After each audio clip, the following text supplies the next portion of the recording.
Hola, el día de hoy vamos a hablar sobre transporte de gases. Esta exposición fue hecha con base al libro de West.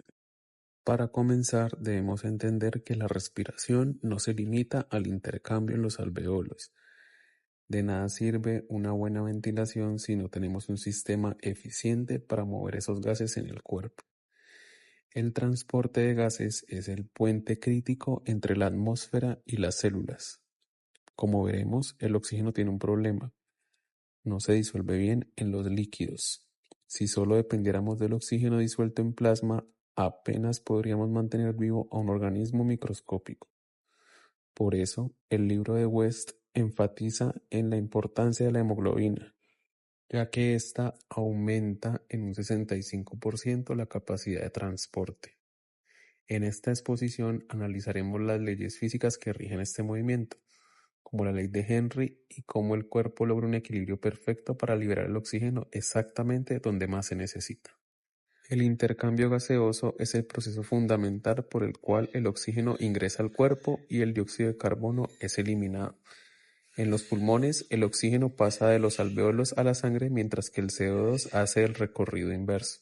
La hemoglobina en los glóbulos rojos transporta el oxígeno a todos los tejidos del cuerpo. El intercambio gaseoso tiene como función transportar oxígeno desde los pulmones hacia los tejidos, mientras que el CO2 se mueve desde los tejidos hacia los pulmones. El desafío grande que tiene el oxígeno es que es muy poco soluble en agua, en este caso en el plasma.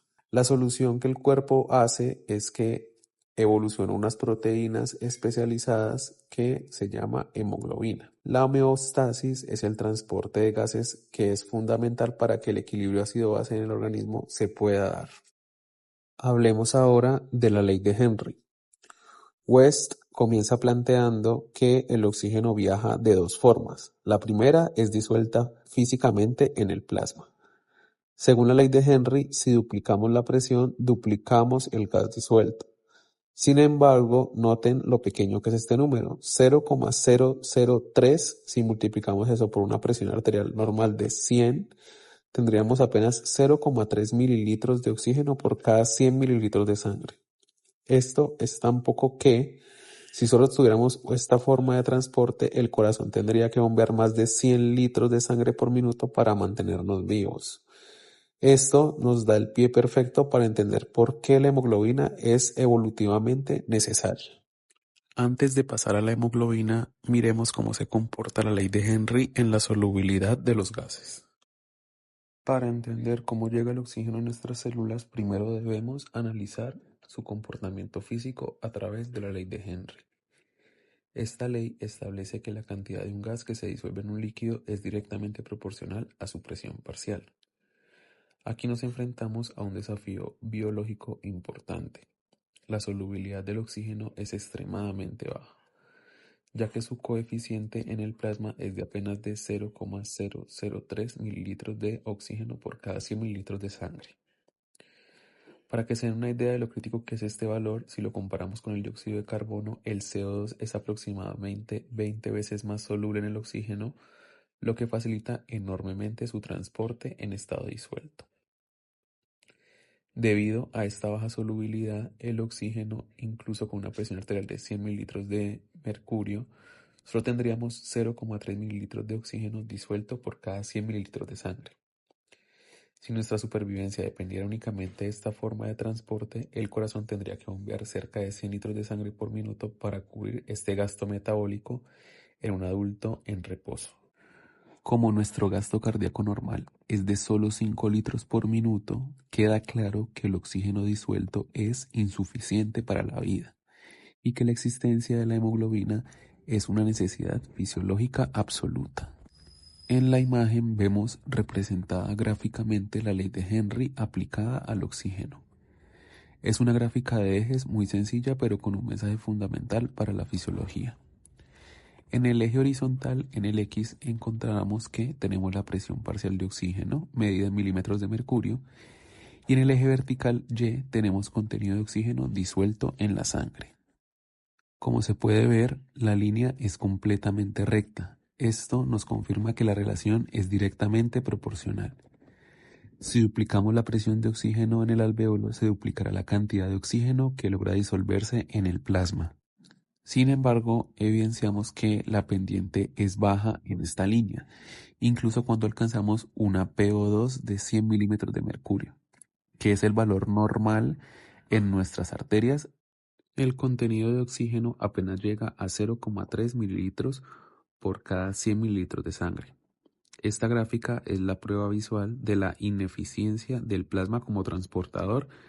Si intentáramos graficar aquí lo mismo del oxígeno unido a la hemoglobina, la línea subiría tan rápido que se saldría del borde superior de la pantalla. Por lo tanto, el oxígeno disuelto que se ve en esa línea recta es solo una fracción mínima del total, pero es vital porque es el que determina la presión parcial y permite que el oxígeno se mueva por difusión. En resumen, el oxígeno disuelto es fundamental porque es el que genera la presión parcial, pero es insuficiente como transportador porque ahora pasaremos al verdadero protagonista, que es la hemoglobina. Como vimos que el oxígeno disuelto no es suficiente, entra en juego la hemoglobina. Esta molécula es una maravilla de la ingeniería biológica. Tiene 4 sitios de unión y lo más importante es que su unión con el oxígeno es reversible. Se pega con fuerza en los pulmones, pero es capaz de soltarla en los tejidos. West nos da un número mágico, 1.34. Si cogemos ese valor y lo multiplicamos por los 15 gramos de hemoglobina que tiene una persona sana, obtenemos que nuestra sangre puede llevar unos 20 mililitros de oxígeno por cada 100 mililitros de sangre. Comparen esto con los 0,3 mililitros en la forma disuelta. La hemoglobina prácticamente multiplica nuestra capacidad de transporte casi unas 70 veces. Este es un dato importante que siempre tenemos que tenerlo en la mente. 1.34. Multiplicándolo por la cantidad de sangre que tenemos nos da la capacidad total. Además, West destaca que esta unión es cooperativa. Cuando una molécula de oxígeno se une a un grupo hemo, hace que sea más fácil para las otras 3 unirse. Hablemos entonces de cómo se da este proceso. El oxígeno se une a la hemoglobina en los glóbulos rojos formando oxihemoglobina. Cada molécula de hemoglobina puede transportar hasta 4 moléculas de oxígeno. La unión es reversible, permitiendo la liberación en los tejidos. El 98% del oxígeno se transporta unido a la hemoglobina y solo el 2% viaja disuelto en el plasma sanguíneo. La afinidad de la hemoglobina con el oxígeno varía según las condiciones del tejido. El pH bajo favorece la liberación de oxígeno. El aumento de la temperatura facilita la descarga de oxígeno. Solo el 2,3 de difosfoglicerato reduce la afinidad en condiciones de hipoxia. La curva de disociación tiene una forma sigmoide característica. Hablemos ahora de la curva de disociación del oxígeno. La relación entre la presión parcial de oxígeno y su unión a la hemoglobina no es lineal, sino sigmoidea. Esta forma de S es el resultado de la cooperatividad entre las unidades de la hemoglobina. La unión de una molécula de oxígeno facilita la unión de las siguientes.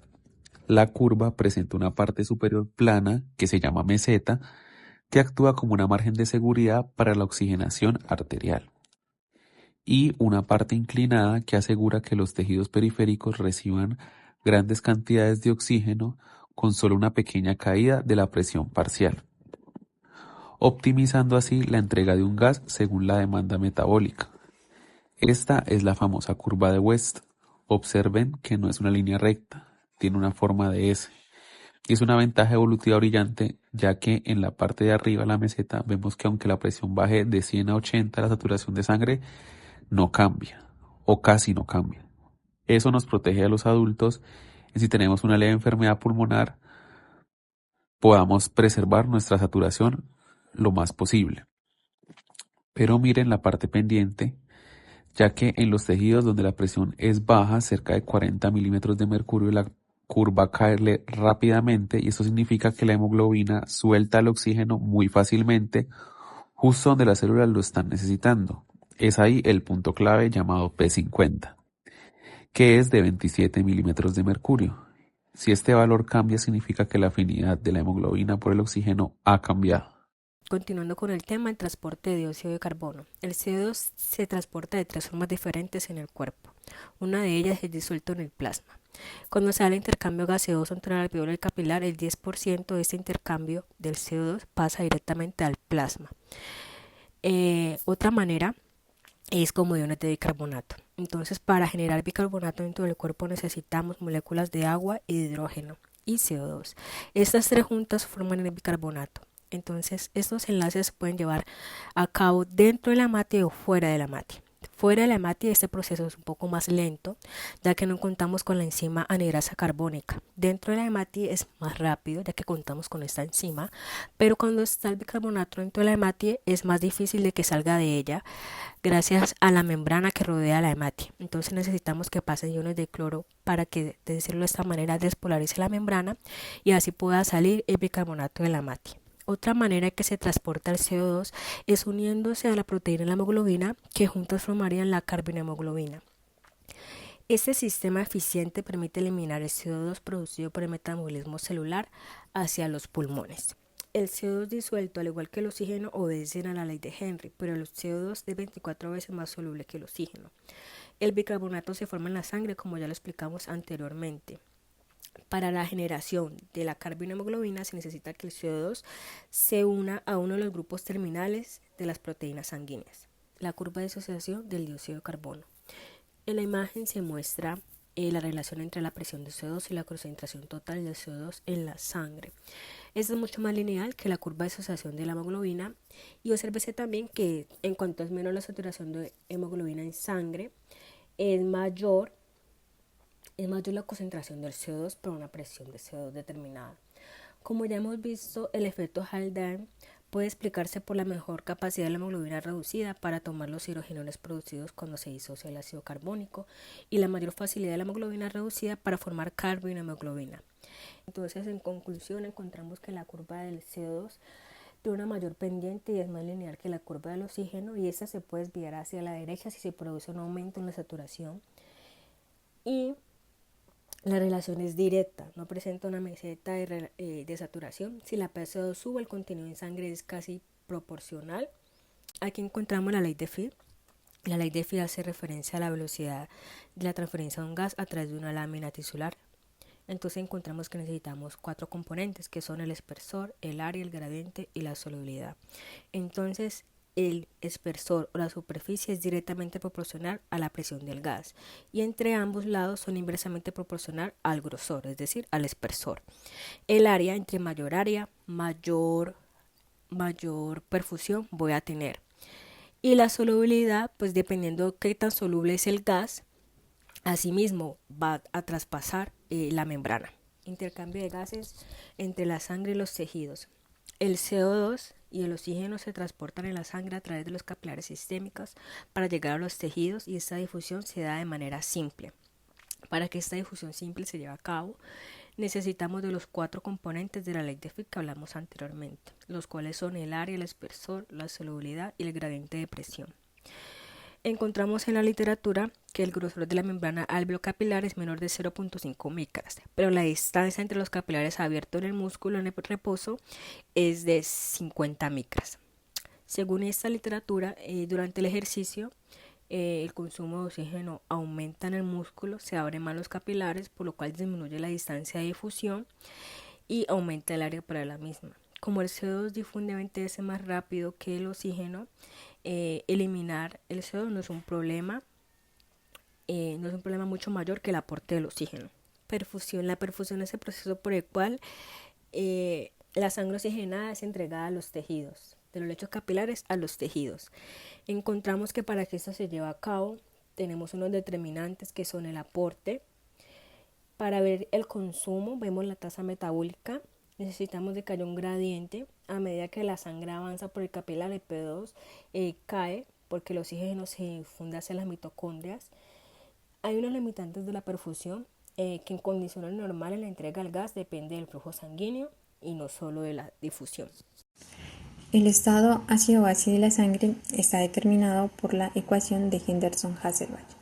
la cual nos permite calcular el pH sanguíneo a partir de bicarbonato y dióxido de carbono. Esta ecuación nos dice que el pH es igual a una constante de disociación, en este caso la del ácido carbónico, que es 6.1, más el logaritmo de la concentración de bicarbonato, que está en milimoles litro, sobre el coeficiente de solubilidad del CO2 en sangre, que es 0.03, por la presión parcial de dióxido de carbono en milímetros de mercurio. La concentración de bicarbonato está dada principalmente por los riñones y la presión parcial de CO2 por los pulmones. Esta es la base para interpretar las gasometrías arteriales y entender los trastornos ácido-base. También explica cómo el cuerpo logra mantener el equilibrio ácido-base mediante la regulación tanto del bicarbonato como el CO2. En la ecuación también podemos observar cómo el pH tiene una relación directamente proporcional con el bicarbonato, es decir, si el bicarbonato aumenta, el pH va a aumentar, si el bicarbonato disminuye, el pH va a disminuir. Y lo contrario pasa con el CO2, cuya relación es inversamente proporcional, es decir, si el CO2 aumenta, el pH disminuye, si el CO2 disminuye, el pH va a aumentar. Aquí también es importante mencionar el rol que cumple la hemoglobina como buffer en el organismo. La hemoglobina no solo transporta oxígeno, sino que también actúa como un buffer intracelular, que ayuda a mantener el equilibrio ácido-base en la sangre, puesto que ésta es capaz de liberar iones de hidrógeno o captarlos, ayudando así a neutralizar los cambios en la acidez del pH sanguíneo. Ahora vamos a analizar la relación entre el pH, la concentración de bicarbonato y la presión parcial de CO2 con ayuda de estas gráficas conocidas como el diagrama de Davenport, que representan gráficamente la ecuación de Henderson-Hasselbalch. Entonces, viendo la primera gráfica, vamos a ver que en el eje vertical encontramos la concentración de bicarbonato en 1000 equivalentes litro. En el eje horizontal nos vamos a encontrar con el pH sanguíneo y en el eje horizontal, en la parte superior, encontramos la presión parcial de CO2 en milímetros de mercurio. Cada curva de CO2 siempre nos va a representar un valor constante en todo su recorrido.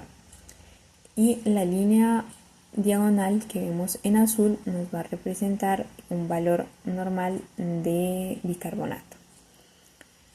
Nos vamos a centrar en el punto A, que es el punto de referencia normal, ya que en condiciones normales el pH es aproximadamente 7.4, la concentración de bicarbonato es más o menos 24 miliequivalentes litro y la presión parcial de CO2 es más o menos 40 milímetros de mercurio.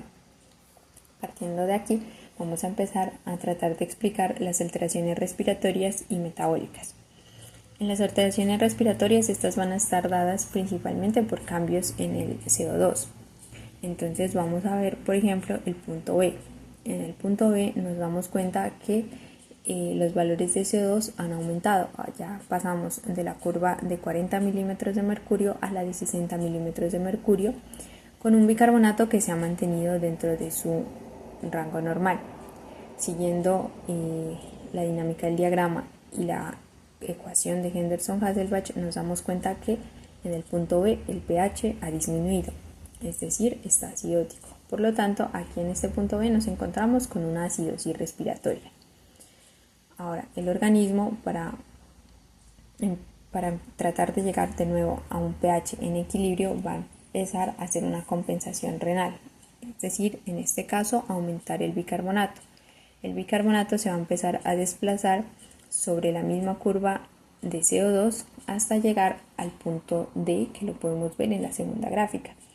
En el punto D es un pH ya cercano al equilibrio y podemos decir que tenemos una acidosis respiratoria compensada, puesto que el pH está en equilibrio, aunque el CO2 esté aumentado y el bicarbonato esté aumentado. Ahora vamos a enfocarnos en el punto C. En el punto C nos hemos dado cuenta que la curva nos hemos desplazado de la curva hacia valores más bajos de CO2, cercanos a 20 milímetros de mercurio. Aquí nos damos cuenta que el pH ha aumentado, por lo tanto nos encontramos con una alcalosis respiratoria. Aquí en este caso, para tratar de llegar a un pH en equilibrio, el bicarbonato, como parte de la compensación renal, va a empezar a disminuir, tratando de llegar al punto F, donde podemos decir que tenemos una alcalosis respiratoria compensada. Ahora, en cuanto a las alteraciones metabólicas, en estas el cambio principal va a ser del bicarbonato. Entonces vamos a empezar en el punto G. En este punto estamos donde una curva de CO2 de 40 milímetros de mercurio, que es lo considerado normal, pero el bicarbonato está disminuido. Aquí es donde llamamos una acidosis metabólica, porque este punto corresponde a un pH disminuido. Aquí, para tratar de llegar a un pH normal, el organismo va a empezar a realizar una compensación respiratoria, es decir, a disminuir el CO2, tratando de llegar cercano al punto F, donde tenemos un pH muy cercano también al equilibrio, y allí podríamos decir que tenemos una acidosis metabólica compensada. Contrario, si empezamos en el punto E, donde vemos que hay una presión parcial de CO2 normal, pero el bicarbonato está aumentado, allí tendríamos una alcalosis metabólica. Y como parte de la compensación respiratoria, el CO2 va a empezar a aumentar para tratar de llegar a un pH cercano a los valores del equilibrio.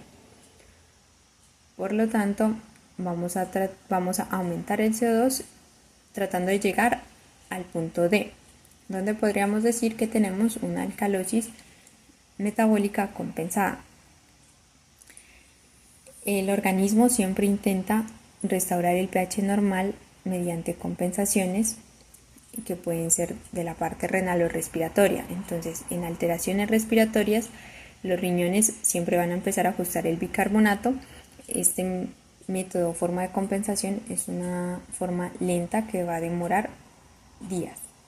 En las alteraciones metabólicas, lo que va a entrar a compensar es la parte respiratoria, que se ajusta para modificar los valores de CO2. Esta forma medio de compensación es una compensación rápida que va a tratar de llevar de minutos a horas. Ahora vamos a hablar de hipoxia.